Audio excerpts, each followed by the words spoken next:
All right, so we are live because where's two people? We're missing. What's going on? we're missing two people, but because we're missing them, maybe we can play around a little bit. But something interesting happened on Twitter this weekend. Very interesting. Oh God. From this account, what is this account's name that did this? Practical Stocks. Practical Stocks. Whoever you are, there we go. We got the third amigo here. Hey. Oh, there we go. All right, so this is the pinned tweet on. Oh, there we go. We got the. By the way, he's wearing the same outfit that I did the Photoshop on. I'm just pointing that out. Carlos, you're just in time. This is the pinned tweet on Practical Stocks Twitter account. This thing got 771 votes. Did not expect this to happen, but 771 people care. Who's your favorite finance junkie? We had Chris at 38.7. Amit at 29.4, Vitaly at 20, and Carlos at 11.2. So let's start with Chris. Voted the most beautiful. What are your thoughts on what? Most beautiful, biggest dick. That's what they said. Thank you for everyone who voted for me. I mean, what else is there to really say? Much more humble than I would if I won. Okay, Carlos, how did you feel about having the smallest dick? Oh shit! Your girlfriend wouldn't say the same thing. Oh, say it right now. Your girlfriend's in my house, yo. It was funny. This was cute. The fact that they even did the poll, it was kind of fun. I think it was funny, and honestly, like the some of the comments below and some of the DMs that I got, it made it worth it, dude. Like I had no idea that we had an impact, or that even I had the impact that I had. So it was worth it just for that.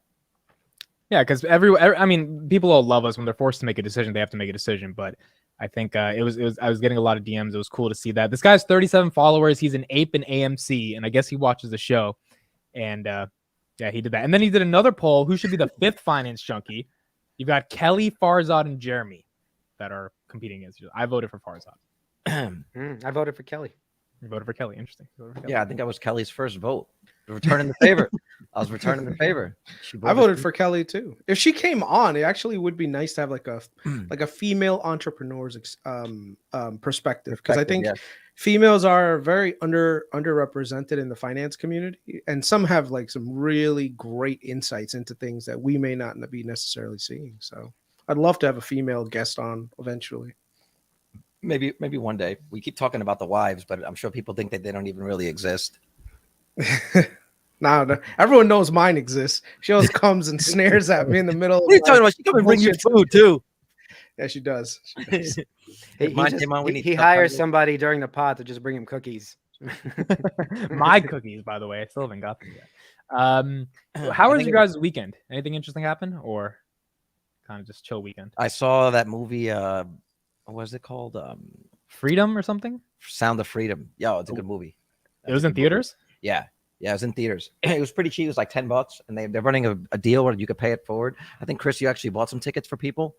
So like in the movie, they have a barcode where you could scan and buy 5 tickets, so that if people don't have the money to see it, then they can just take one of the free tickets and check it out. The theater was packed, and it's crazy. It hits you differently when you watch it in a theater, because usually I'm watching movies at home. I haven't really gone to movie theaters in a long time. But seeing people around you, like getting upset, hugging each other during like the rough times, holding hands, like it was a pretty cool experience. I'd recommend everybody to go see it, whether you have kids or not. Yeah, I mean, I saw the trailer and I really wanted to go see it. My wife was working this weekend, so I didn't really get a chance to. But sometime probably next weekend or something, me and the wife will go. I think some of these documentaries that surround events and things that are happening in broad daylight are worth exploring. I mean, I know it's nice to like get away from the world and go into fantasy land, but also documentaries have a way of opening up people's eyes to sometimes like things that are happening that we may not be talking about on the day-to-day. So this one specifically focuses on child trafficking, which is a much bigger problem than people let on. And to some degree, sometimes people even downplay it, thinking that, oh, this is just a few cases here and there. And maybe that's because we live in a very privileged country where it's not out like overtly in our face. But I know like in a lot of parts of the world, like this is a big problem, Well, I gotta say this. I was surprised at the media reaction to it. Like there's some like hit pieces on this movie, on CNN. I didn't expect this. I didn't really see much of the reviews of it till after I had watched it, just like did some searches. And CNN is absolutely hating on it. They're putting it out there as like a QAnon conspiracy theory movie. And Rolling Stone wrote a scathing review of it that was on Twitter. I mean, they got obliterated, but it's always curious when you see either mainstream media or just in general pushing back so hard on something. I think it usually has the opposite effect. So I think it's worth checking out. And then, of course, I had to hit the gym. I can't be talking all the shit and not hit the gym. I went hard. I haven't posted my stats for the last 2 days, but I will once this is done. The name of the movie is called Sound of Freedom. Oh, nice. Midwest Cannabis. Gonna check it out. Yeah, absolutely. The name of the movie was Sound of Freedom. And Mel Gibson's actually putting out a 4-part documentary series, an actual documentary as a result of that. So the guy, it's a true story. And the guy that's in that movie was like a former CIA operative or whatever, worked for the FBI to try to take down trafficking. And he went and did some, after that movie, or after the story from the movie, he went in and did some undercover sting operations. And the documentary follows, I think, 6 countries, 4 months of operations that they did capturing people. So it's all like, undercover footage, like real footage. Like, so I'm looking to check that out. Okay. Vitaly, do anything over the weekend? Birthday party and just prepping for. I'm going to be working all week, so just. And you're in Photoshop. And Photoshop, yes. I spend 36 hours in Photoshop. Why? What do you mean, why? I love Photoshop. What are you talking about? Didn't you see my poster? No, I didn't see a poster. What? What poster? The 3 Chris's and you. You forgot. Oh, that one. Oh, that's what you guys are talking about. That's what you were chilling by the pool as well, right? So I was, but only for like an hour. Yeah, and it was raining all day today, unfortunately. Okay, cool. All right, well, let's get into what's going on in the market. Last week was kind of flat. Some stocks went up, some stocks went down. S&P, I think, ended at 439. The week before was 443, so nothing too crazy. Got a new week coming up. This is going to be an interesting week. It's just another boring week in July. Or do we get CPI data? No. Wasn't that like, didn't we just get that? Oh, that was in June. Maybe I'm wrong with that. But But the jobs report. We just got the Yeah. jobs report. That was yeah, so that's actually Job support. Yeah, so let's discuss that. It for all intended purposes, should be just another regular week in July, so we can see what's going to happen. Jobs came in a little bit hotter, about 497,000 jobs versus 200,000 jobs expected. So I guess, Chris, we'll start off with you. What are your current thoughts on what's going on right now in the market? Obviously, some meme stocks have done really well. Job report kind of hot. What do you think the Fed is thinking about in regards to inflation? I mean, it gives them all the ammunition they need to keep raising rates, right? I mean, we look back at this whole thing, and the goal is, of course, to reduce inflation. And I'm like 99% sure that it's going down just the way that they're hoping.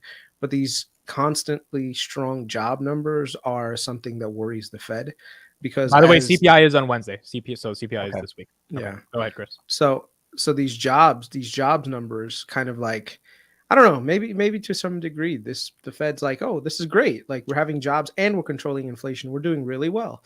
So that leads people to think, like, are we going to have a crash, or are we going to have like a nice soft landing? And right now, a lot of the camp is we are going to have a nice soft landing, which I'm hoping for too. But I'm somewhat leery based on the Q2 numbers that come out, because I'm going to be very curious, like, how are the lagging indicators going to impact companies, right? And then there are going to be certain companies that, in my opinion, are zombie companies that basically just been running for no reason and should be at this point, bankrupt or out of the market, and yet they're still around. So, it's one of those things that is puzzling, but it's not completely out of the ordinary, especially after like the meme craze. Like, that is still a thing. There are still people out there right now that are willing to take unusually risky bets into this market on companies that fundamentally are not making money. If you drill down into the jobs data, about 250,000 of those jobs that were added were in hospitality, and that was actually a sector that was dying, right? and that's super positive.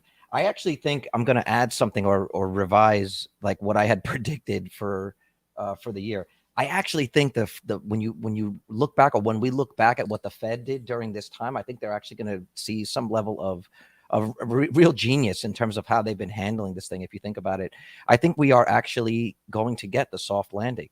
And I actually think that what the Fed has been doing has been using the messaging of the controlling of the rates to affect markets more than the actual impact that the rates had.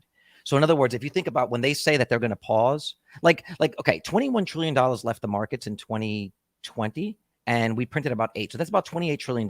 Let's just say there's $30 trillion, maybe say $25 trillion waiting to come into the markets. I think what the Fed has been doing is been trying to control the messaging to keep the money from flooding in too quickly. And so what we've been considering as a bear market was really just the Fed pumping the brakes or putting just enough fear out there to keep the markets from getting overrun too quickly. You know, if you look back at what they did in 2000 after the big dot-com bust in 2000, they jacked up rates. But then by the end of that year, I think it was 2000, we were down at like 1.75 or something percent. Like the rates dropped really low, and that ushered in a big bull run. I think what they're doing now is actually pretty smart. And I think that they have actually engineered the soft landing. And I think what they've been doing has been controlling the money coming in so that valuations don't get too crazy. And then we end up in another bubble that's caused by market function versus macro. Does that make sense? Yeah, that's fair. I mean, go ahead, Vital. You're going to say something? I wasn't, but I can say. Static. Go ahead. You were saying something, Amit. Yeah, I'm getting static here. You guys hear it? Yeah, you have a little bit of static. Yeah, let me fix it. Yeah, I was just going to say, Carlos, what you're saying makes a lot of sense. The Fed's just such in a tricky position because, you know, all this job growth should be theoretically good for the economy, Q2 earnings, but we're in this sticky situation where we got to get inflation down. So what you're mentioning about all these trillions of dollars that still have to find a home, it's a little bit of a tight line that the Fed has to walk right now. And it's just going to be. Well, you know what the smartest thing that they did by just controlling the messaging is, like I said, keeping people from getting too crazy too fast, right? And by doing that, they're allowing the market to just run its course naturally and not get overrun. Well, then we now have what they think would be a rug pull, but it would just be more market movement or market irresponsibility, right? It's kind of like the position that Cathie Woods had when a bunch of money came into her funds in 2020. She had all this money coming in that she needed to deploy, and she ended up having to pay ridiculous valuations. And I think that's what they're trying to avoid, is having people flood the market at these ridiculous valuations. Like, investors need some level of security. They need things like PE to make sense, right? And when it gets too crazy, then the market just starts trading. Then it just becomes super erratic, and then people no longer have faith in it. All right, Chris, I'm sharing this thing you share. You're muted, Chris. I think this is something to keep in mind. Labor force participation. If you look at labor force participation since like the Great Financial Crisis, you know, it kind of dropped off significantly after the .com bubble because, you know, we've got aging baby boomers and everything else. But after 2015, it kind of like stabilized, and so we were seeing it starting to rise again, right? Which was a healthy sign for the economy. But then over the last like 5 years, I guess, because of after COVID, I get 3.5 years after COVID, you can see that it hasn't materially recovered all the way yet. And I think a lot of it was due to all the stimulus that was constantly being pumped out, right? So a lot of people that could sit on the sidelines were sitting on the sidelines. And I think a lot of people who were holding off on applying for new jobs because of COVID restrictions or whatever, maybe even, you know, not having to deal with student loans and everything. Now, a lot of that punch bowl is being taken away, and they're doing it in a gradual way, which is good because now people have to go looking for jobs, right? I think that this is a healthy thing that's happening to the economy. So I would assume that we're likely to get a soft landing because employment is still relatively strong. It just depends on the sector. I do hope the Fed is a little bit cautious when they do these rate rises and that they don't necessarily, you know, go too crazy with it and end up crashing the economy, right? But what I would argue, taking the other side of that, they've already told you that there's going to be 2 more rate hikes. You could argue that all that stuff is actually priced in right now. It's not going to be a surprise. I think that's not what's been happening with the Fed. Every time they increase the rates, the market tanks again. So that's not true at all. It is not priced in. It's not been tanking, but there's been an impact, but it hasn't been tanking. I'll say 2 minutes on it. I think we talked about it a lot. And the Fed has done an excellent job, by the way. So in the beginning, 2021, whenever they were printing all the money, they didn't stop. They should have stopped a little bit earlier. We all agree on that. But they have controlled the message. They've controlled the narrative. And maybe the only misstep, I guess that's different than in the past, they went super hard on raising rates really fast. But in terms of the actual percentage, I don't know if you remember, but back in the early 2000s, this was standard. My first mortgage was at 7.25% or 8%. That's what I bought my first house. Okay, I didn't even blink when I bought my first house and paid that percentage. And yes, real estate prices moved up, but also rentals have moved up. So to me, that was the only real problem, that the rates went up too fast. So I think the market had to catch up with that aspect of it. And I do want to make one quote, because I am no macro expert, but I do listen to a lot of Peter Lynch, and I've been listening to him all weekend. And he says, if you spend 13 minutes a year discussing economics, you've wasted 10 minutes. And I feel all of us are giving an opinion, but at the end of the day, we have no idea what's going to happen. I mean, the whole thing with Peter Lynch, and I know a lot of people want to follow his methodology, which is good. I've read Peter Lynch, but some of the stuff that he advocates for is just buy good companies and don't ever look at them again.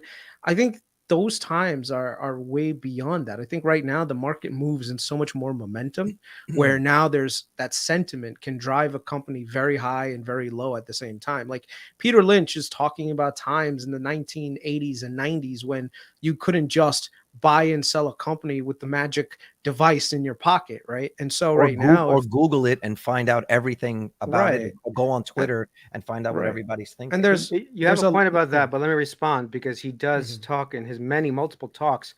The average decline of a company per year is 50%. So we're not seeing anything different, by the way.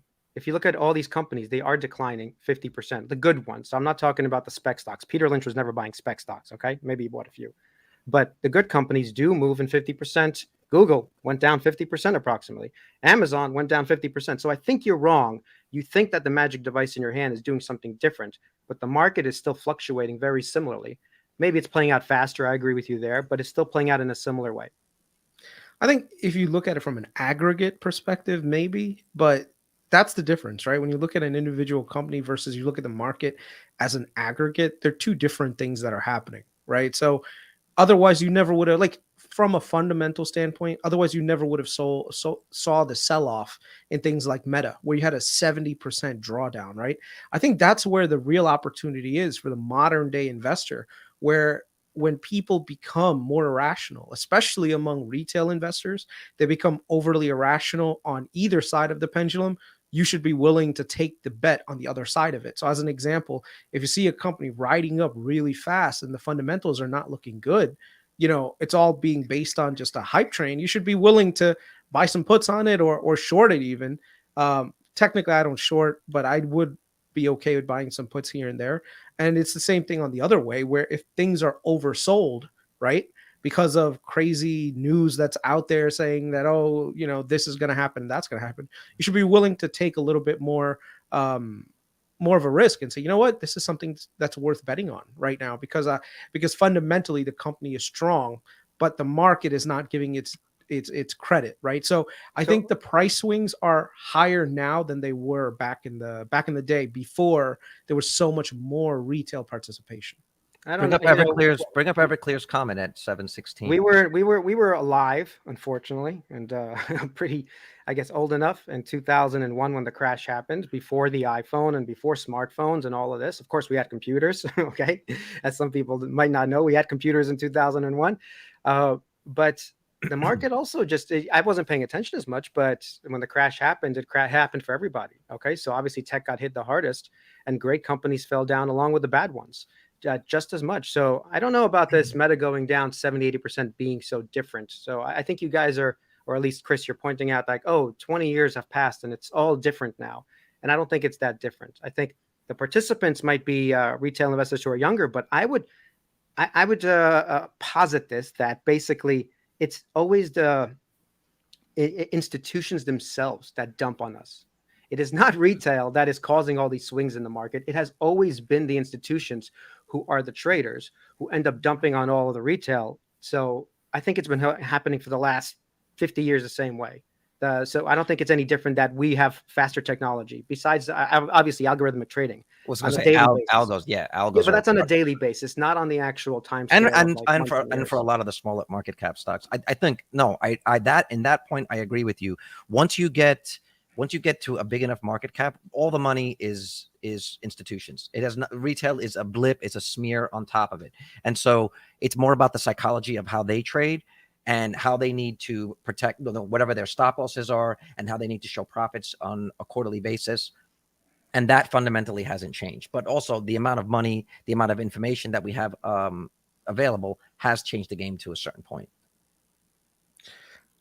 I mean, based on this, you can move companies on narrative. You know what I mean? Like that video of Kramer, how he talked about, that famous video of Kramer, how he basically talks about how the stock market is manipulated.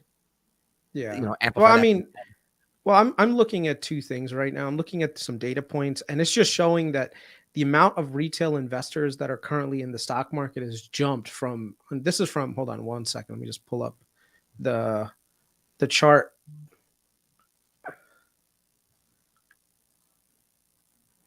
Here you go. Can you guys see that screen?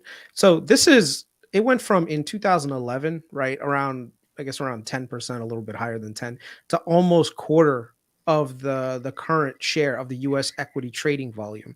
So whereas big time investors tend to buy a company, large amounts of shares, and just hold on to it for a long period of time, what we're seeing is a lot more. I'm saying that's the misconception. I'm actually saying the opposite. That it's the institutional investors who dump on everybody. It is not the retail investors.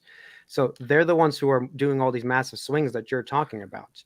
I don't think anyone can argue that. Well, no, Chris just said the opposite. He's saying retail. No. I'm saying because there's so much retail participation, there's a lot more chances of irrationality in the market, right?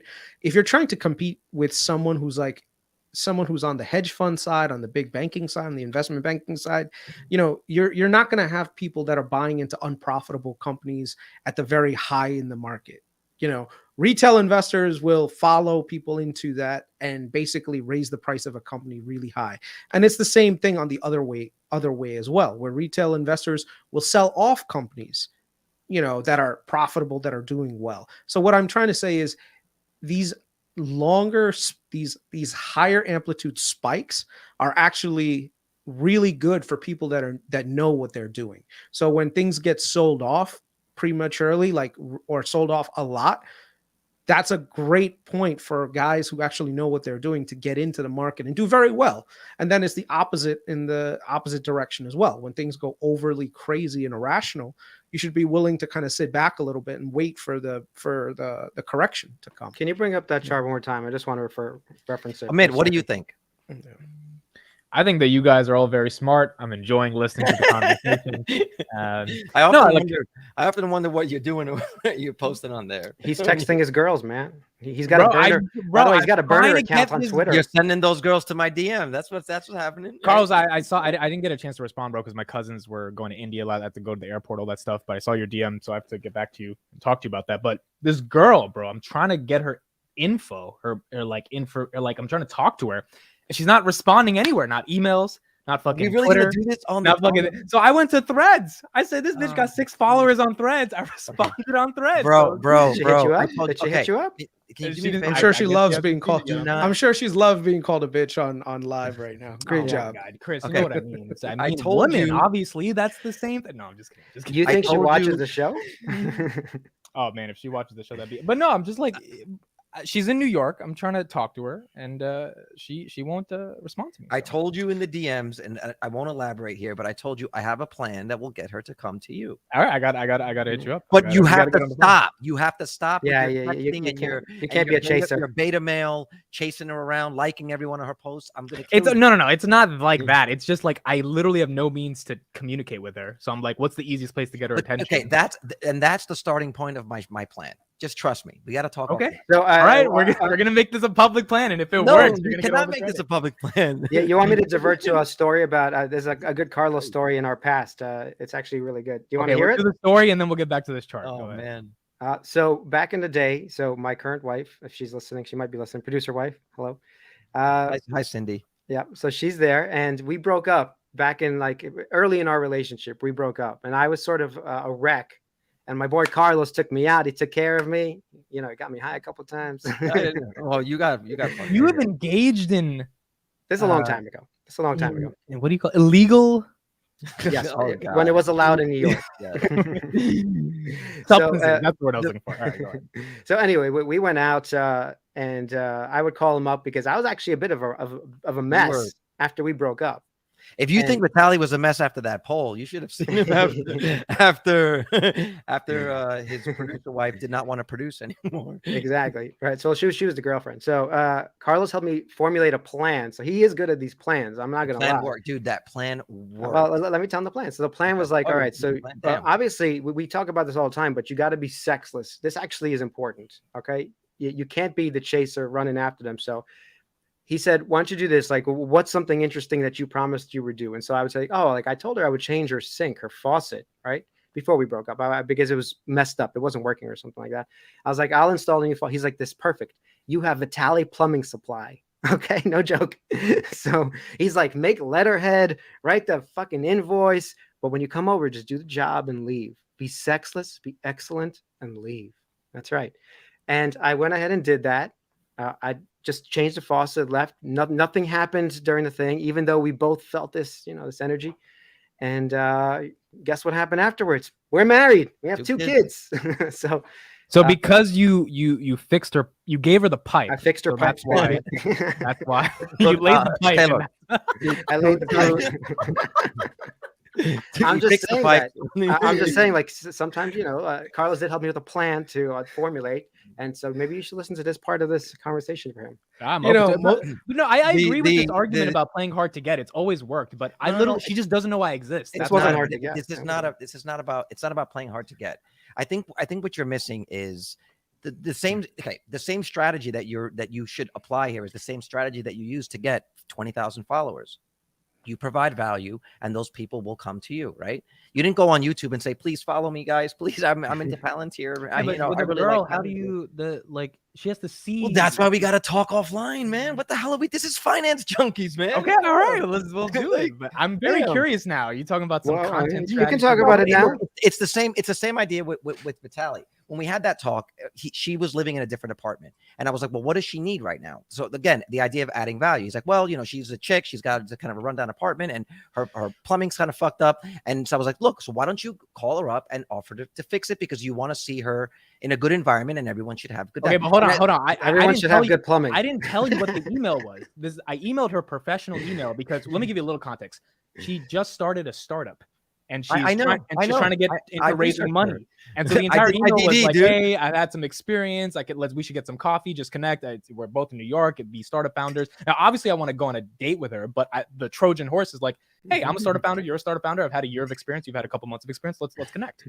So that's where the value is. No. Plumbing, that's where the pipes trying to be laid. No, but you didn't get a response. You didn't get a response. The answer was no. The problem is you didn't demonstrate the value. You're promising the value. Do you think that she doesn't get emails like that all the time?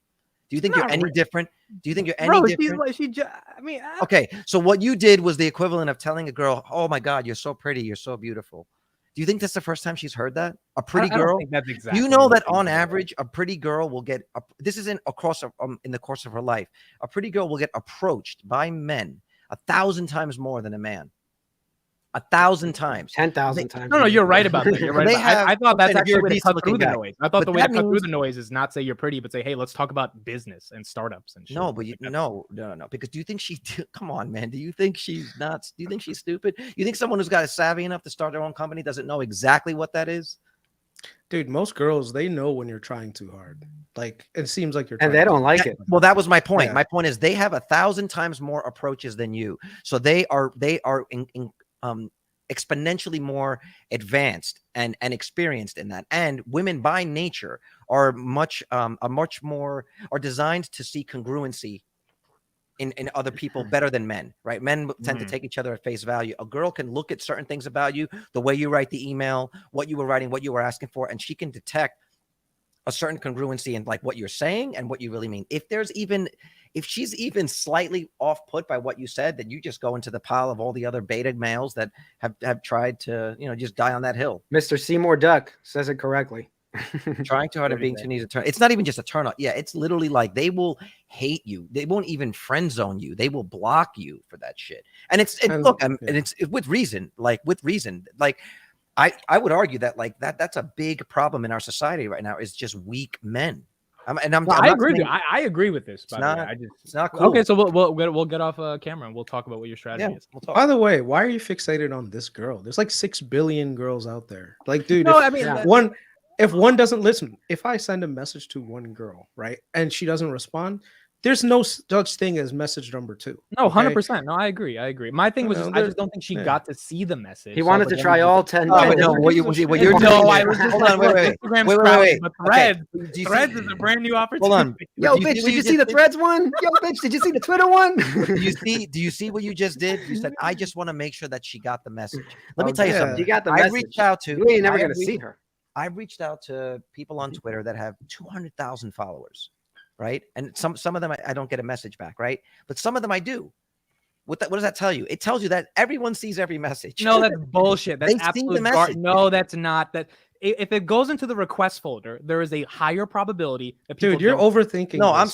I'm saying even if you tweet at them, there are people high follower count individuals that I've tweeted things on their page that would normally never Yeah, respond. I get that, And but then one increasing day, the probability by posting on a platform where she barely has any followers and she's more like, I see nothing wrong with that. I agree with your point. This is how you end up if an it didn't incel, work, but if okay? it didn't work, then it was the wrong move. Yeah, then if it doesn't work, then she doesn't respond. I'm not in love with this, but I was like, all right, let's try. But see, so that to me is ask me oh my about God, Threads let me is tell not the worst. my thing. advice to you: date 3 to 5 girls at the same time. Okay. Okay, This I can't way, what handle all hap- that. Great. I'm not built like you, Christopher Patel. No. Let me tell you. No. Let me give you the genuine thing. And this is something that comes from a guy who I would say I was actually, when I was in college, a lot more simpier than when I was a little bit more older.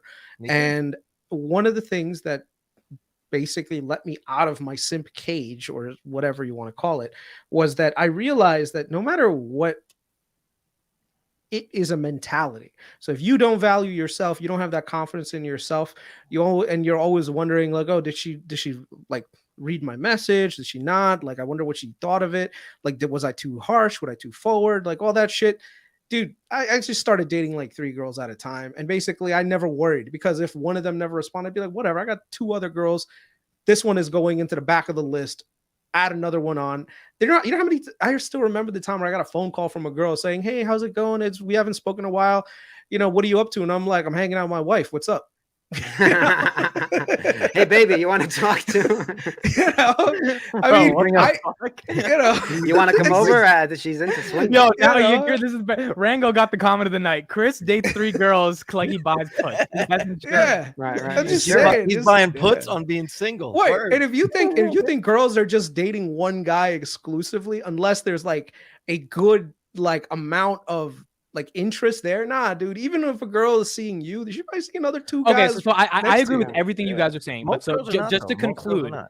are you allowed to send one message? Only one, baby. And even if you send it in a very crowded place, you guys are saying forget it and move on, even if that's your motto. Do you know what my first message to my wife was on the dating app? Hey, that's it. I didn't fucking say anything But else. she saw it, And Chris. she'll The point is confirm. she saw the message. Like, Yeah, and then I'm she all- responded. They If all she was see not all the interested, messages. yeah. What I'm telling you, Yeah, is they if- I all, disagree with that. I don't think listen, they see all the messages. I disagree. that's because you can't accept that she saw your message. Hell yeah, I You can't trash. accept that shit. Fuck Yeah, that. but that's what happened. She looked at that shit and she She was like, saw it and hit Well, no, mute. no. You know why? Because it doesn't say seen underneath. Like if it said seen, I'd be. that but means if- she deleted it without even reading No, it. bro. That means it's so. That means it's in the request and they haven't seen it. Like Dude, I you're genuinely crazy. think You're that crazy. You're crazy. Okay. Maybe. Can you bring but I up? also- Can you bring up Tessa's comment at 7:30? She said 7:30. I wrote it. What do you mean? Which advice? She said not to follow that advice. I No, think she's she was talking about you. She's talking about you guys saying to Don't not listen. message. Don't listen to girls, man. They give you Yeah. the worst advice. Yeah, girls. The girls like give you the worst. Like, oh, you know what you should do? You should become her friend. You know, and then you should go out for like 5 years, and then eventually, after she's done getting piped by every other dude, she'll give you a shot. Don't worry about it. Just No, wait. that's true. But actually, That is some bad advice. the best friend pipeline to relationship has worked for me a couple times, and it's actually No, a great strategy. no, it's actually a great. no, No, it's worked. no. It's like legitimately worked. It's No. like, hey, Yeah, and we where have- are you right because now? what it- Hold on. Where what are you right now, Mr. Single? Where are you? No, Go I'm ahead. just talking about in Keep college. going. I'm talking about in college and stuff. When you develop an emotional connection in this best friend range, it is actually much more easier to convert that into This, something. Oh this my sounds like God. this sounds like Chris from 2018, man. Not No, 2018. you guys, Yeah, it's dude. worked. 2008. It's worked This many sounds- times in my like get emotionally connected with a girl, and then eventually like, hey, you know, No. Bring up. Shut hold up, on. girl. Get out of here. Get out of here. Damn. Bring Is that up how he Matt. treats her? Bring up Matt Money's comment at 7:30. It is so on point. Women will say be vulnerable, and as soon as you cry or complain, they lose all respect and leave your ass. That is the truth. What women will I advise you to agree do. with that. I What don't women will disagree with advise any you to of it. do is to be more feminine, and they will then take on the more masculine role, and they will lose respect for you. That's not what women are attracted Yeah. to. That is not Bro, what they're I don't disagree with biologically any of this, hardwired by to the be way. attracted to. And so No, you no, have you have don't to become a be- friend first. That's like, oh, that is the worst Yeah. strategy. First of all, you're wasting Well, I don't know your if it's the time. worst strategy because it's work. What kind for of me. waste is that? Like you're a fake friend. First of all, you get to be your Yeah. friend, and then actually you just want to fuck her, and then she's like, oh, you become my To friend me, to it's fuck a me. Trojan horse. You got to get No. in somehow. No. Trojan No, horse. no. No. But like I said, look, they are infinitely more experienced. Like for their survival, women have to be better at social interaction. Nice than guys men, come last. Okay, they have to be better at social interactions because they can't use things like, say, physical strength to dominate a situation, right? So they have to be better at understanding the game and understanding how to work with how to read and work emotions. That is not the route that you want to take. my Okay, man. for the majority, you were correct, but I explicitly remember a situation senior year where me and a girl, we're not best friends, but we're pretty good friends, and then she starts coming on to me. I start playing the hard to get because that's what I always do, and then it ends up working. We turn from friends into like, you know, we have some fun together, and I'm just like, She never wanted a friend. But the thing is, we were friends for a year. Is my point. No, We she were didn't want a friends. friend though. You But- said she was Okay, after you. but and then when she finally showcased that, and I played even harder to get as a friend, it turned her on even more. So I think there's nuances. Well, I don't there think you it's go. as Oh. Andrew Tate. I don't know, you guys are man. making it The seem. idea, it's not about being hard. It's not about being hard to get. You want to be available, but it's about demonstrating that there is a minimum standard with which you will accept into your world. And if the girl can recognize that you are a man of value, you won't have to play any games. You won't have to play hard to get. You won't have to do anything. No, but I agree with that. I'm literally That's what women talking are about- attracted to is men of value. Yeah, but I'm literally talking about getting her attention because I would say in this context, Mhm. given I've run a startup for the past couple of years, I've got a YouTube following, got a little Twitter following. I Bro, you're understand- idealizing your woman. Stop that. Like, what are you doing right now? Like, oh, she's a startup founder, I'm a startup founder. That means that we have commonality. Stu, don't Yeah. do that. Is Well, she no, a no, teacher? no, Hold no, on, no, hold on, because hold this on. Is she a the only teacher reason I'm from saying this- Australia? She's not from Australia. No, she's from Toronto actually. Toronto women are gorgeous. Not the The same only thing, reason I'm dude. saying this Only is you knew because somebody in Canada. the only the only Yeah, reason that's I'm the saying other this- thing too. Why are you simping over a girl from Canada, She's bro? in Oh New my York. God. She's not in Toronto anymore. That's Man, my is this point. Kelly? Are we talking about Kelly? No, we're not talking about Kelly. My point is, look, if there is a commonality in which you could provide value for someone that has nothing to do romantically, and then when Did you they tell get her to- you're a U.S. citizen? You got a passport? Maybe that'll work. I'm just saying that's like, for example, if we matched on Tinder and she said, "Oh, I'm building a startup," that would be the whole conversation, right? And that would probably be a Yeah, but really you're good on conversation. Tinder already. You're both looking for that thing. I so- get it. So because that didn't happen, and I'm going in cold, that's where I'm trying to find the quote unquote Trojan horse to get the Bro, attention. from. Okay, but You what you're don't- doing is you're Just so you're you know, trying you have to- around 120 years here of people telling you no. Just I'm not FYI. disagreeing with anything Okay? you guys are But saying. what I you're- think what you you're guys are also- all correct. I actually agree with a lot of the beta man. You're and what talking they- about 3 married men who were able to secure their women. Like, come on, dude. Like, we know And what listen, we're talking and about. I here. also Yeah. I also met my wife on a dating app, and bro, the amount of people that she had, I mean, it was like 100 times the number of responses that I have say on mine. It's not easy. Well, what you're doing is everything you're saying is logic. You're like, oh, it makes logical sense that we would be attracted. Women are not attracted because of logic. You're not going to show her a spreadsheet and be like, this is all the reasons why we should be together. It's not about I feel like you guys are talking about like as if we're already know each other. I'm talking about just getting her to know who Amit is before they even Right. decide. Because Right. then I agree with you. Your spreadsheet, all that shit makes sense. I'm talking about Wait, have you literally getting even her to know who I spoken to am. her? Have you ever spoken to her at all? No, this is going in super cold, which is why I said I went on Threads because I'm like, oh, maybe she has a chance to see it because she fucking doesn't see it on Instagram. That's the and if Bro, that sounds like a what? simp, okay, Is- that's all right. fine. Well, Is she the only And hold on, and even with 6 followers, she still ignored you. Well, That's so- fucking That's That's a good Just point. And FYI, either she hasn't okay? I checked mean, Threads again, or, Here's the or thing: if you really wanted to, if you I really think you should wanted circle to, back to the first app. That'll solve it. if you really wanted to play if you look, a Trojan horse is a horse that is brought in under one circumstance and has like the hidden message. Everyone knows the story of what a Trojan horse was, but what you did was not a Trojan horse. It was anything. You love a good spreadsheet test. Oh, look, I'm not in love You with should this. see Girl. my- If she you doesn't should respond, I don't care. see There's my nothing emotional PowerPoints. to this. I just brought it up like as a fun thing. Like, oh, I messaged this girl on Threads. I thought it was actually a fun tweet. It did But buzz. my point is, if you were really doing the Trojan horse strategy, right? First of all, you're showing too hungry by just going straight for it. If you were really doing the Trojan horse strategy, which I'm not saying I recommend, the first thing you would do is like maybe post something interesting to something that she writes, say on a thread. You would start responding and just having her see what you say or how you think.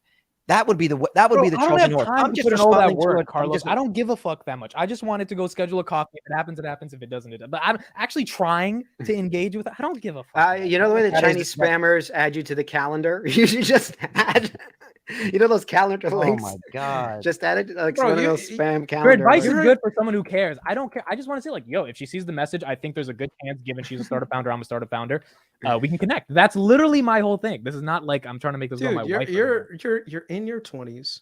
You have a somewhat successful YouTube channel, right?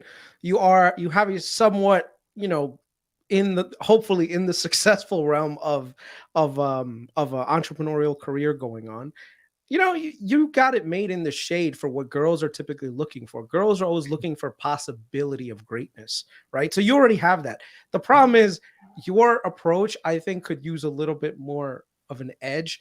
Like if I were you, I would be in New York City. I'd be going to these founders events, right? That like entrepreneurs have, and meeting girls there. Be like, hey, how's it going? My name's Ahmed. I have a founder, blah, blah, blah.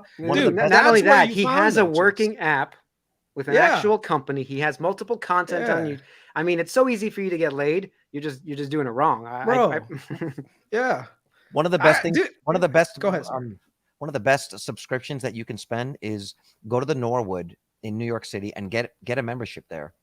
What's the Norwood? Just look it up. It's like a private club. I had it. It's for creatives, but also like business people like you as well. And yeah, you pay for membership. there. You hang out at fancy places, and it's a spot on like I think it's on 14th somewhere or 23rd or something. It's in the meatpacking district, and yeah, there's another and one. It's like it used to be someone's house, like this guy's really rich house, and then they converted it into it's kind of like a private club. And there's a restaurant. There's 2 restaurants. They change the menu every month. They have special like meet and greets. It's members only, and you can bring guests. So at a certain point, I had joined that when I got an agent in New York City, but then I would actually go on dates there, and it was really cool. I got to say, just a nice place where you can have a unique experience, get to know somebody in a spot that is different from what you would see in the normal New York City nightlife. Plus, the other thing is everyone being a member there, like Vitaly was saying, a lot of them are creatives, but you also get like some finance people. So the conversations that you have with other people that are there are just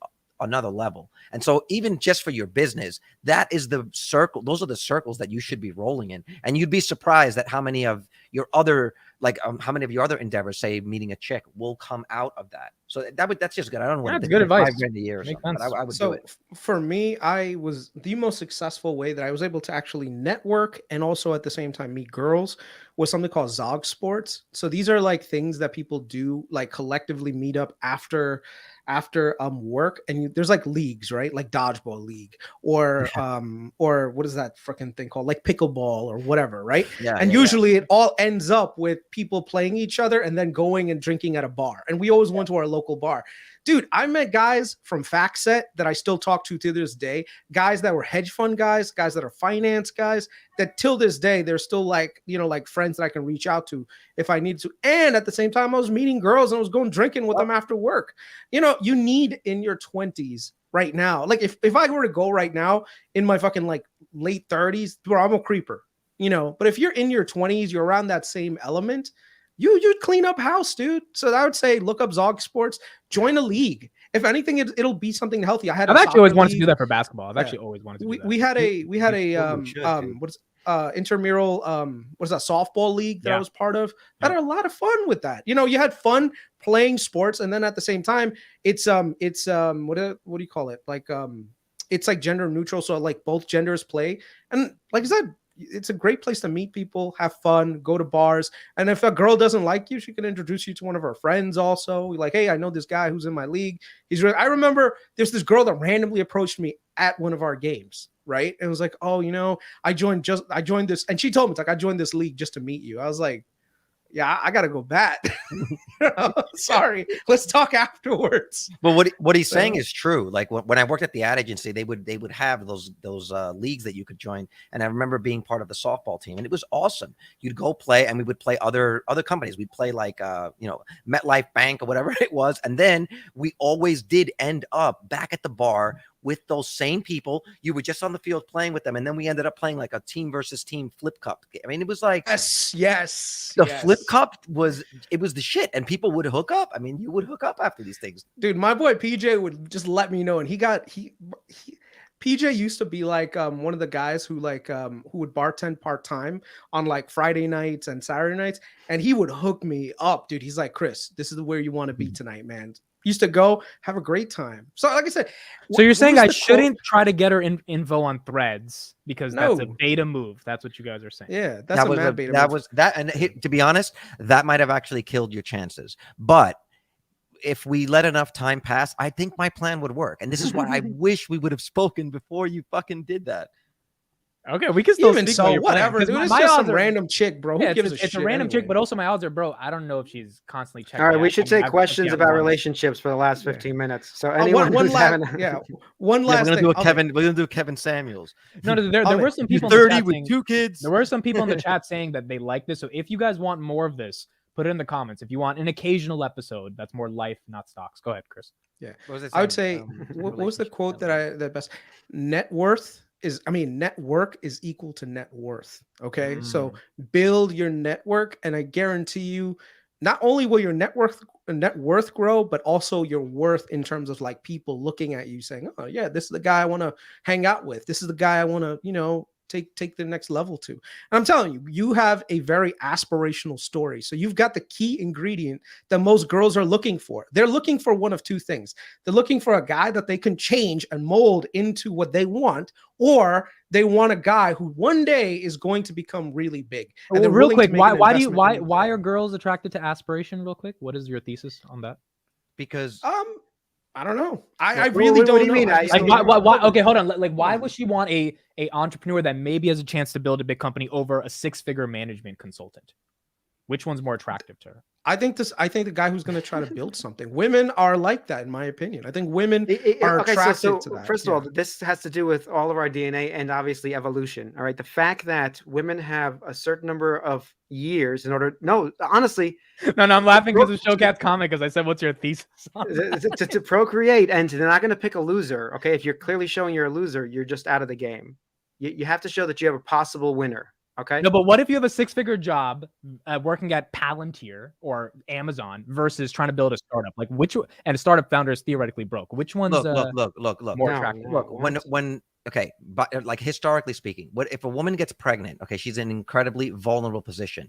She needs to know that she's going to be taken care of for the 9 months and say the year or two. So say 3 years after that, it was biologically ingrained in her to make sure that she had someone that could protect her during that very vulnerable time. This is why women are attracted to a man's future, and this is also why men only care about like a chick's past. You don't care if the chick's going to make money in the future. You don't care about that. And that's true.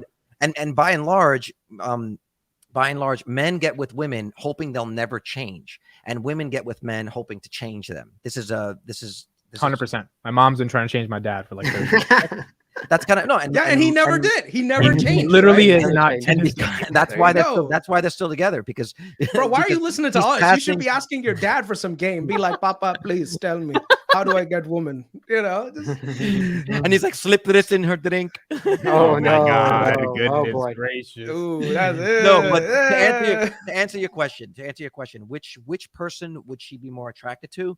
It's not. Women don't do it that way. They're not going to say, well, he's got a 6-figure job. Now I'm going to go with the safe guy. It's not about that. It's about who does she feel can give her the long-term future that she wants. Maybe it's not the guy that's making 6 figures. Maybe that guy's not the best with money, or maybe that guy's boring. Women also want to have some excitement in their life. So it's hard to say on paper. What you're trying to do is apply how men make decisions to how women make decisions, and it's never going to work. I do agree with the aspirational stuff though, from like the friends that are girls that I've talked to. I mean, they are looking for like there's a lot of guys that make 6 figures, high 5 figures, whatever. But like a guy that's trying to like take over the world. And you're in the high 3 figures.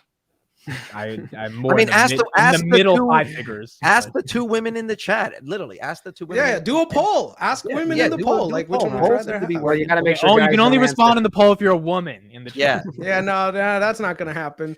You're gonna have to get a yes or no based on like the pictures that they have here. We have Imnop who's in the chat. Thank you, Imnop. Her name is actually June, and we have. I think only Tess and Imnop can. They should just put it in the comments. It's not Imnop. It's elemental P. It's Imnop. Yo, that was the. I like saying Imnop. Okay, so here's what we're gonna do. If you guys like this, Aaron is a woman, supposedly. If you guys like this, put it in the chat, and then either on Sundays we're gonna mix this into the pod because this took up 30 minutes, but it seemed all of you stayed, so it seems like you guys enjoyed it.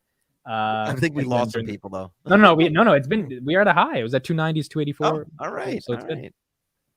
Guys, do me a favor. Listen, I think we got to be a little bit more direct with the marketing. Like we have 284 people watching us when we're on this channel, and we get about double that. If you guys enjoy this content, bring one person. It's kind of like what they say at the AA meetings or whatever. Just bring one person. Tell one person about this channel. If you get any, that's a fact. Text like some random friend you haven't talked to. Just tell them you got to watch. Like, just watch these guys tonight. You got to just watch these guys, even if it's just a clown. Even if it's just a clown on us.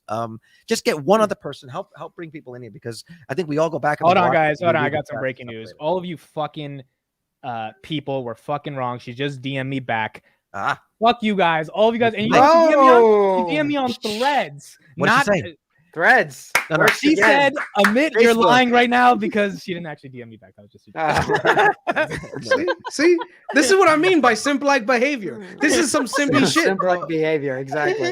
Your inner simp is showing, bro.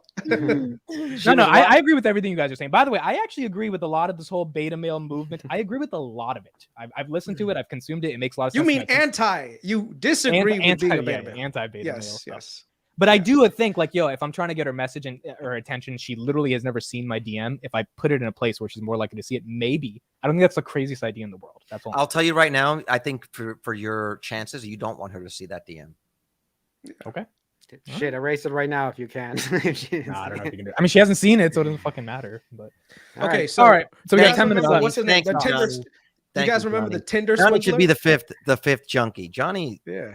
He's been spamming the shit out of the chat with the links, bro. Seriously. If it's growing, it's no, that's good. Thanks, actually, everybody hit like and subscribe. I don't think we say it. I don't even think we have enough likes. Well, what are we at? We are at 60. I haven't even liked that. I'm liking it now. There we go. Yeah. Everybody hit like and subscribe. Chris, go ahead. What were you saying? It does help the algorithm get us. No, it's just saying. Look at the Tinder Swindler. This dude used to be in like, hey, listen, let's do this. Let's do that. He was very manipulative. From what I remember. Yeah, but that's what I'm saying. That like he knows, he understands what girls are looking for. They're looking to they're looking for that next level of guy. And then if you can present yourself in that way, dude, they gravitate towards you. You're not gravitating towards them. And he's not a particularly like good looking dude. He's not like super tall. He's not like up there. All he did was just show this persona of being a high class person, and girls were just like gravitating towards him. Look, I don't know. I don't know if I've told you this story, and stop me if I have, or maybe I'll elaborate on a little bit more. But when I first got onto Tinder, I was on Tinder, I was on OkCupid, I was on Bumble, I was on all those apps, right? And I was having mediocre success. I was meeting, my 6s and my 7s, but I wanted like a 9. I wanted like what I would consider a 9 or a 10. I was like, that's what I need in order to like really settle down. And at a certain point when I wanted to change, I said, I have to completely change my profile. I deleted it and I started a new one. And what I did was I had an ex-girlfriend that worked for the company that does all of the data back end for the companies like Tinder and Bumble. So their company handled the back end data and the analytics. And so she had given me some access or had given me some sort of data points. Anyway, regardless, I was able to find out like the top 3 male Tinder profiles, the most successful, meaning the guys that basically have their pick of the litter, right? And I went and I researched their profiles, what they wrote. And at that point, you could only do 6 pictures. So I researched what they wrote, and I looked at the 6 pictures, and I came to some conclusions based on the 6 pictures that they put up, and they were all basically the same. And what I did was I copied the 6 pictures, just copied the exact same ones, like the same style. So, for example, on your these are just some generals. On a guy's profile, you never want to be like looking directly at the camera. You always want it to be on like a profile. So my first picture of those guys was like a headshot, 3/4 looking to the side. Did that. Had one picture that showed myself at work. Had one picture that showed myself dressed up in like a suit. I literally copied their profile. Once I did that, within 2 months, I had met my wife. The amount and the quality of the matches that I got from changing, because I'm the same person. I was still acting the same way, but my profile was not framed in a way. I wasn't selling myself in the correct way to attract the woman that I wanted. You know what I'm saying? Yeah. And so you already have everything you need to attract this woman or any other woman. It's just about packaging it in a way that presents you in the best light. And I got to say, once I made that change, within 2 months, I had met the chick that I'm now married to.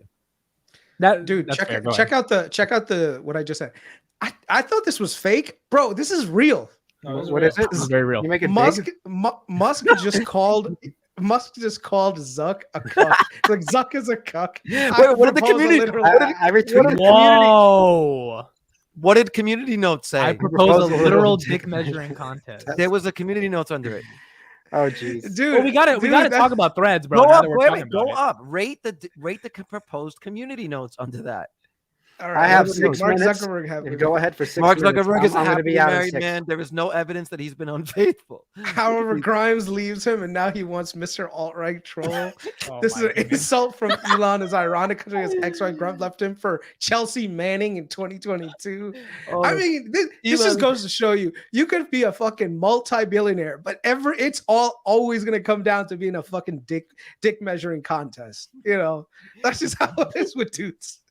Bro, I'm trying to think money and women are like the status symbols. That's Well, I what wonder women- it's because he's on the spectrum too. So I don't know if that's the case where he just, No, I think he's just a Nice troll. try. I think he's just having fun. well, he's a I troll, think but he's having also on the fun. Yeah, spectrum. I think he's Well, having here's fun. what happened. Look, over the weekend, this That's app hit funny. 100 million fucking users, and I think Elon's feeling a little. That's half of Twitter's users. I thought. Wait, hold on. I thought Twitter was 450, or is it Twitter's 350? 250 million daily monetizable. That's almost half of their DA. I thought it was 450 for some reason. No, it's 450. Yeah, Most of those people are but dead. even because they're so, bots.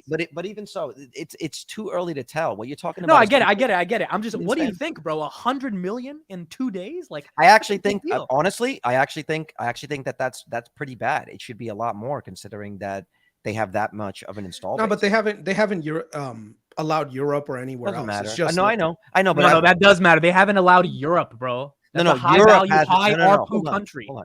Europe hasn't allowed them.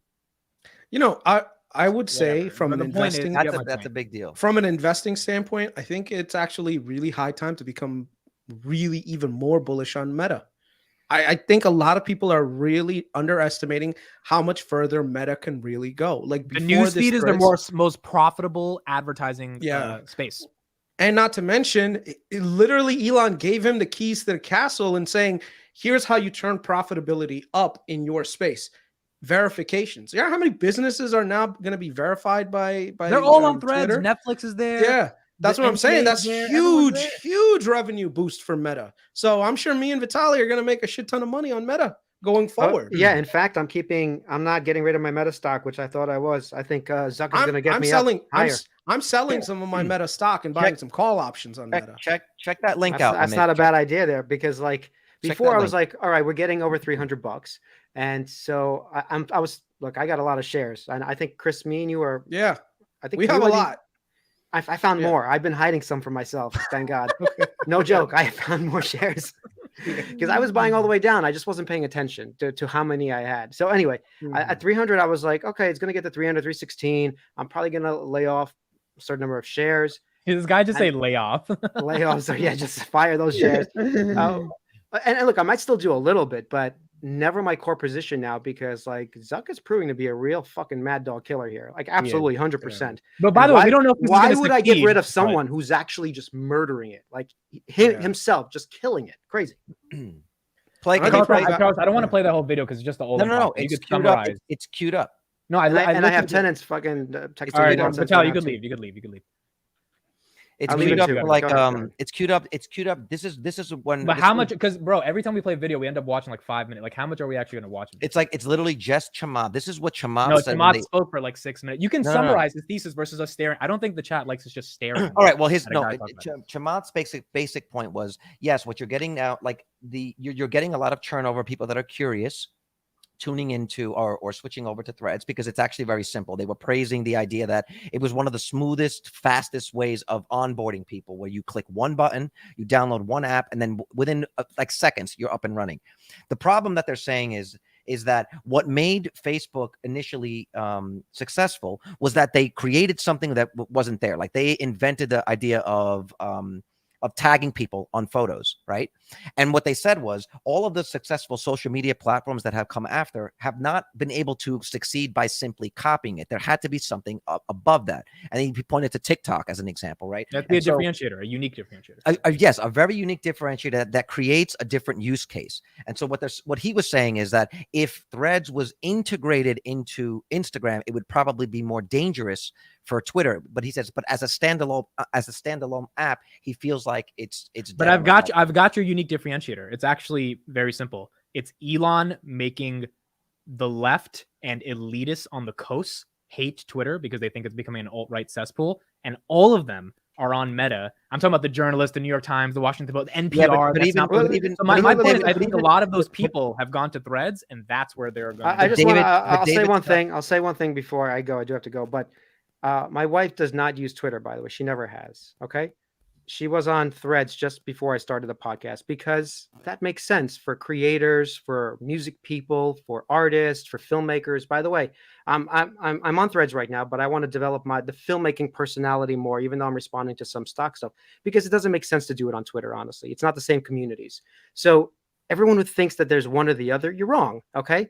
Twitter's going to have a certain community of people. They're going to stick there, and that's fine. But there are all these other people who don't ever use Twitter. That's what the head of IG said. He said, "We're building this not for news, we're not for politics. Also, we're building this for a different." But in the same All right, V, if you got to go, we'll talk to you later. Thank you for being on.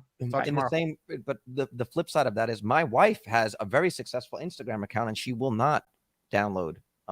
No, but I don't think it's an either or game. Like the point is, Adam Mosseri, head of IG, he said literally on Threads, we're not building this for this fucking stupid politics shit. We're building it for sports, entertainment, and like music. And I'm like, is that a big enough demographic of people that are interested in like tweeting stuff all day? I don't know if it is, but if it is, Chris's point about this shit's gonna print ad dollars because here's the other thing we're not talking about: the fucking LLMs. What do you need for an LLM? You need a shit ton of text. I think the Olin pod was talking about this. And so if you're basically creating Reddit or Twitter for what, a couple 100 million people, what LLM are they going to pop out with that's going to be monetized? That is a whole other level of like speculation. I actually started this conversation, I think, with Trader Wong. We were talking on some underneath that post that I posted. I posted that video of that queued up video that I sent you just now of Chamath talking about Threads on Twitter, and it started this idea of like speculating on what Threads is really meant to be. I never used to. Yeah. But the point is, yes, they wait. Let me just frame how to say this. I'm getting more bullish on it. I don't know if it's going to be a sticky product, but I'm getting more bullish. What I think is going to be the problem, where I think people will migrate back, if people did sort of like rage quit Twitter to go to Threads, what I think they're going to experience is that they're going to run into the lack of freedom. This is something that Jesse Dow, myself, and Vitaly were sort of arguing about on a thread about Threads in Twitter, talking about the idea that you're going to find out very quickly what you can and cannot say on that platform. And I think that people think that it's going to be as open as Twitter, and I think they're going to realize the limits of what is considered free speech on that platform. But Carlos, let me give it the opposite. Already, conservatives are getting censored. Like I literally saw so many screenshots. What if they don't give a fuck? What if that's their point? Because they're like, the conservative market's not as big, and we want all the liberals, we want all the basic fun content, and that's more monetized, more brand friendly for advertisers. And then they make a shit ton of money off of censoring, and the shareholders don't give a fuck because the shareholders just want money. But and look, there was another article. There was another thing I was going to send you from CNN. A guy who I normally don't agree with, but he actually made some pretty good points. It's very hard to unseat an incumbent like this.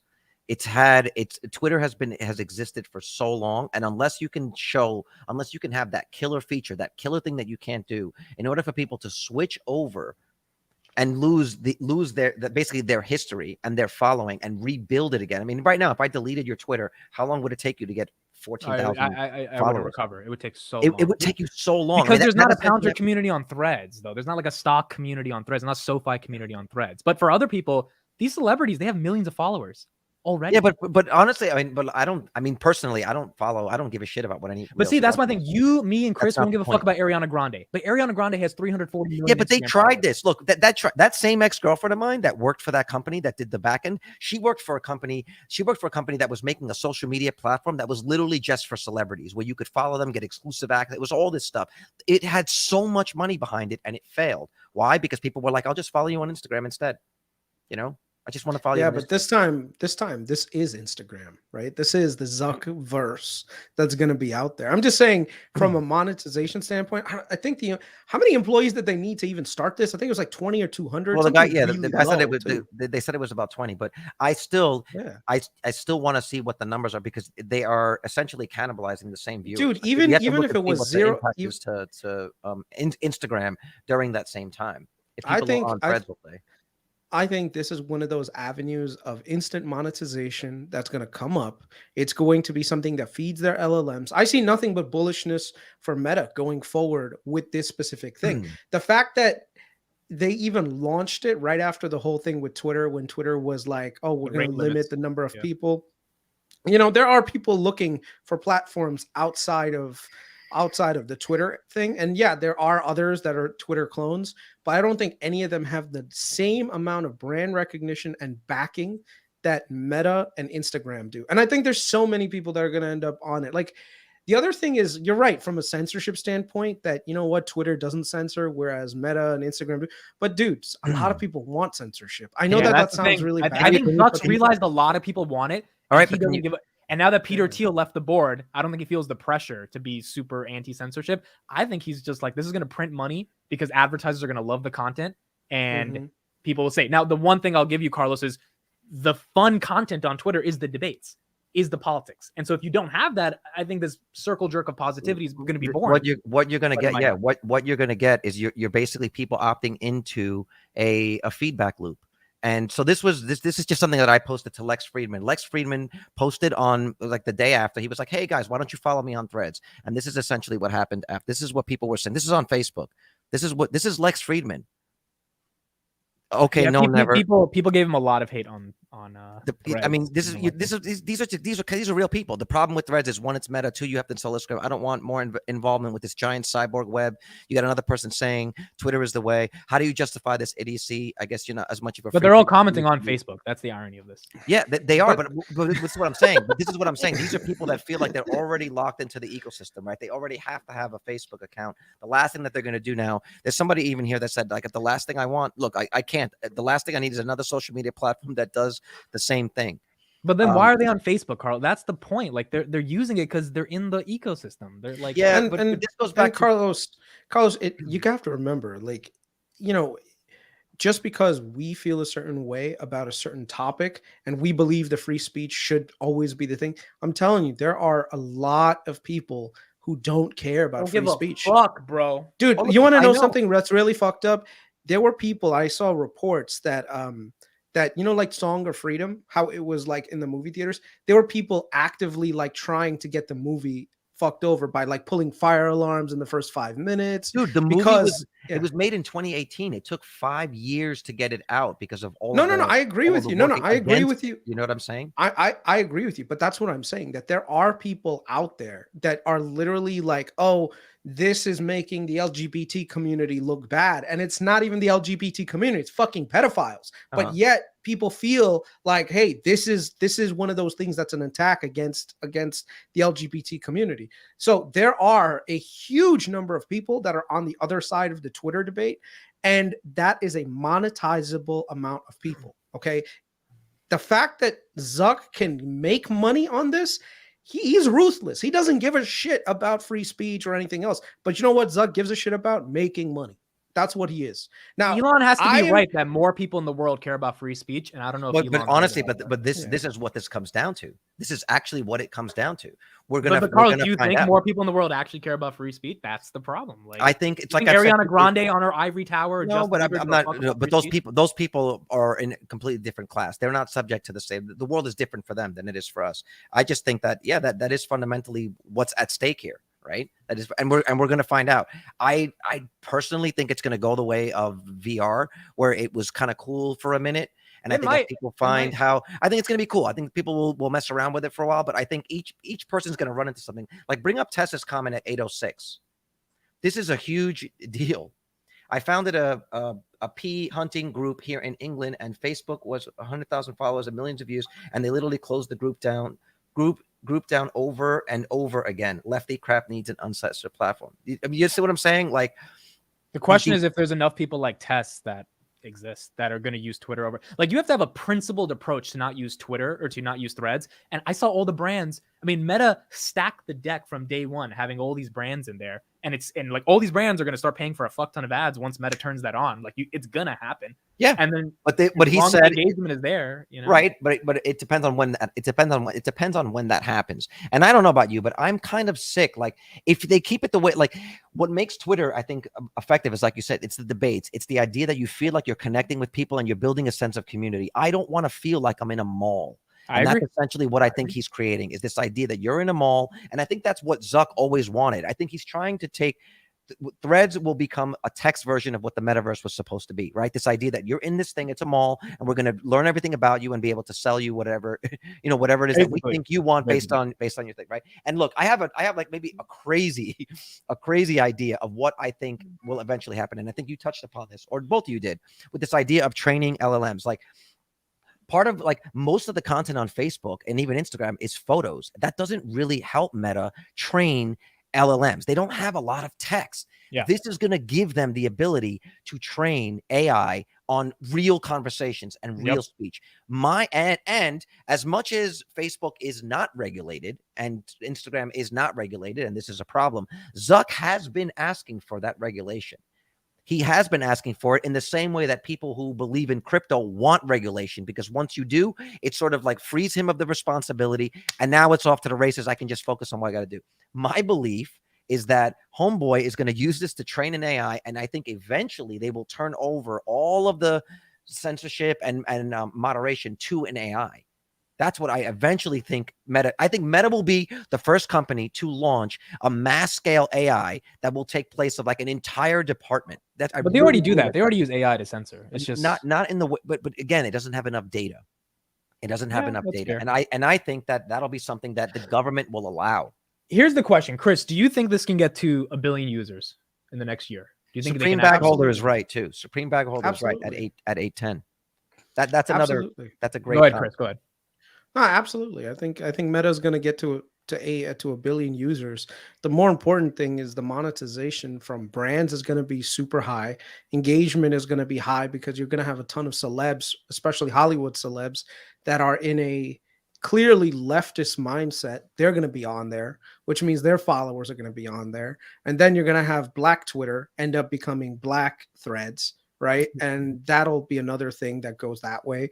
And yeah, I think this could be the slow death of Twitter if Elon doesn't do something extraordinary. So what does Elon have to do? Let's talk about that. What do you guys think Elon? I don't know. That's the problem. I don't know. Because at this point, Zuck can just copy the shit out of it. I mean, look at Snapchat, right?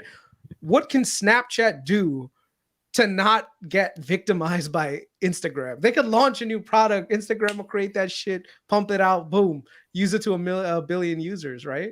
So this is how do you beat a copycat? How do you beat a copycat? It's what Amit says a lot, that the content is the king. I think if Twitter creates a platform that enables content creators to monetize and grow their reach in a way that's the point, because Meta's not going to pay them. If Meta doesn't pay creators and Elon does, they will at some point. No, listen, they will. They canceled their creator fund. They canceled. Listen, but Chris, they will at some point. But they already tried Facebook Watch, and that was a failure. Nobody wanted to watch fucking TV on Facebook. So I don't know that it's necessarily going to succeed. Now, granted, Elon said to Mr. Beast, in a subscriber only tweet, post your newest video that got 43 million views on YouTube on Twitter. I'll pay you the same. Elon's talking out of his fucking ass. There is no way in hell Elon can afford to pay Mr. Beast what YouTube is paying Mr. Beast. It's not possible.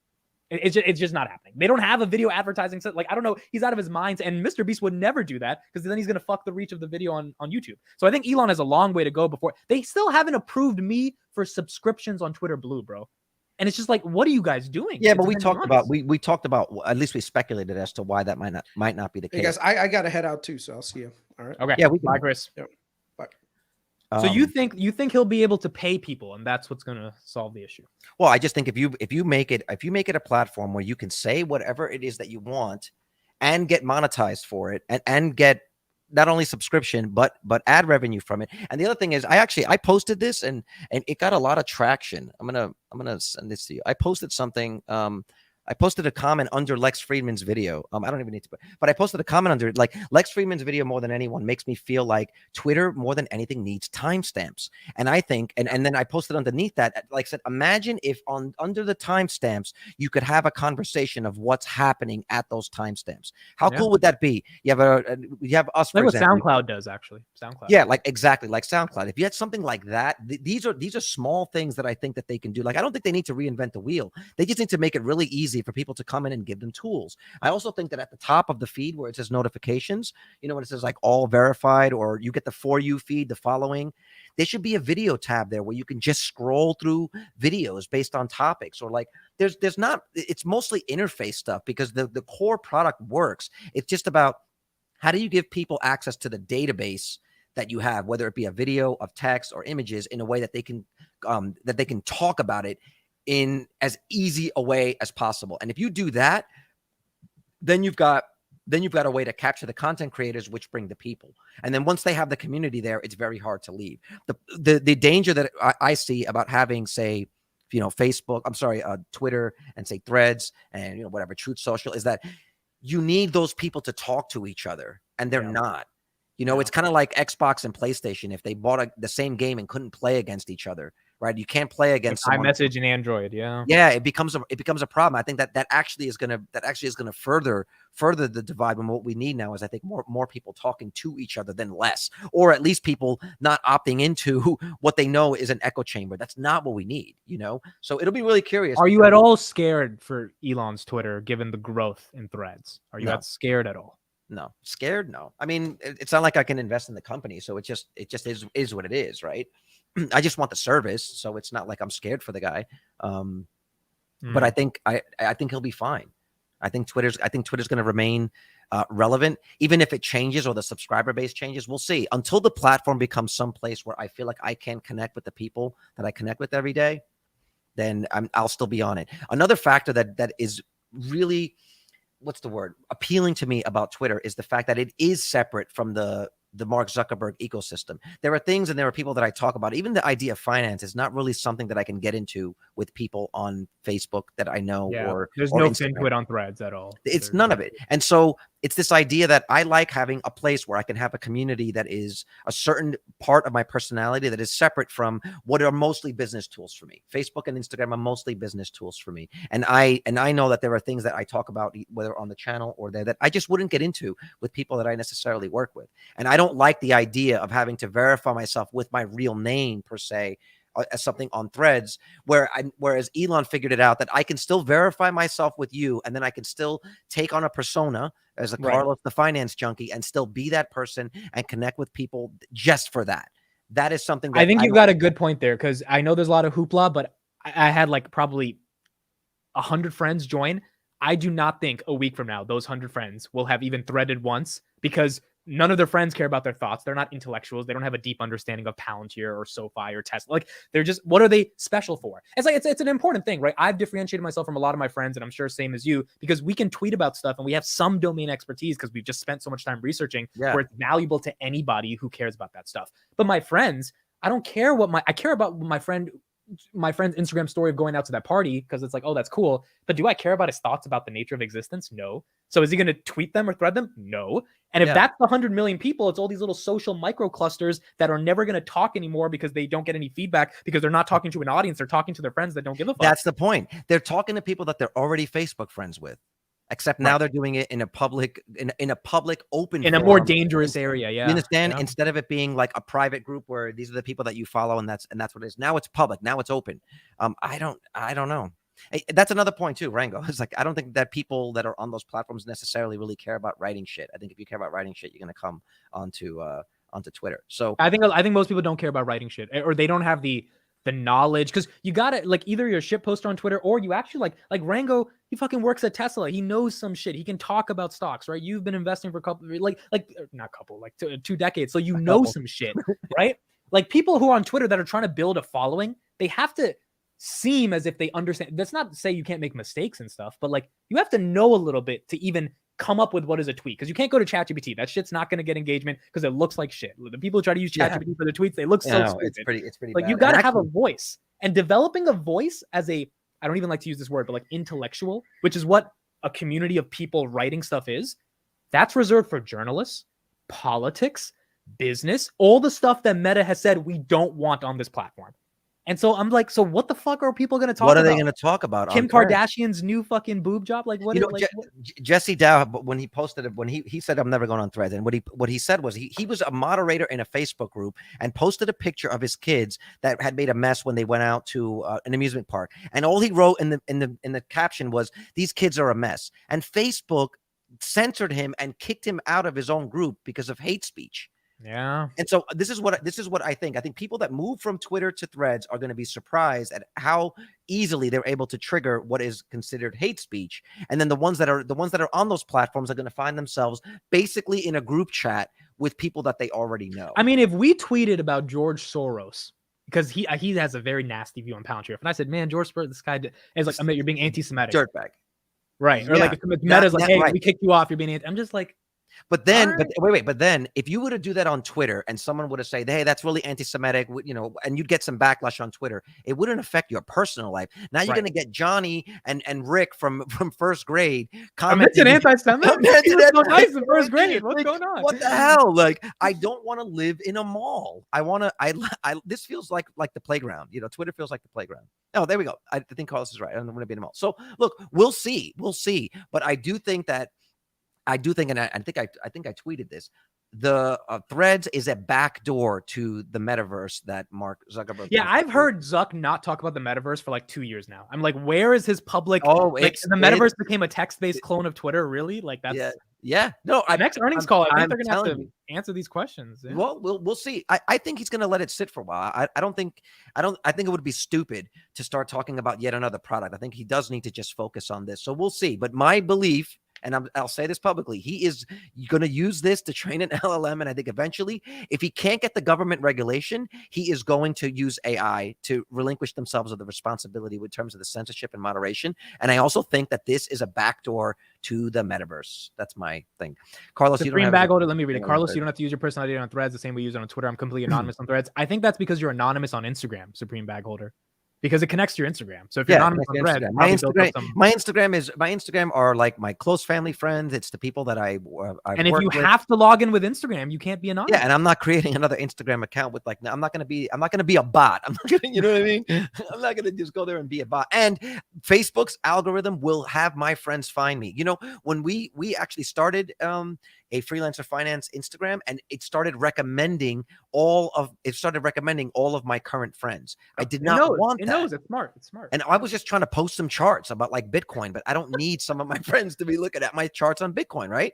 And so I think that account has like 5 posts. And as soon as I started getting too many friends following me that were outside of what I wanted that to be, it didn't work. And I think even Chris posted the same thing. Within like an hour, he had 100 people from 6th grade.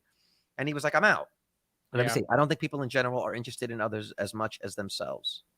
Yes. Yeah, basically Rango saying like his friends in college probably don't care about his thoughts, but I care about when Rango tweets about Amazon because I know because in college and in school you connect with people based on proximity. In your adult life, you connect with people based on common beliefs or common interests. It's just a different game.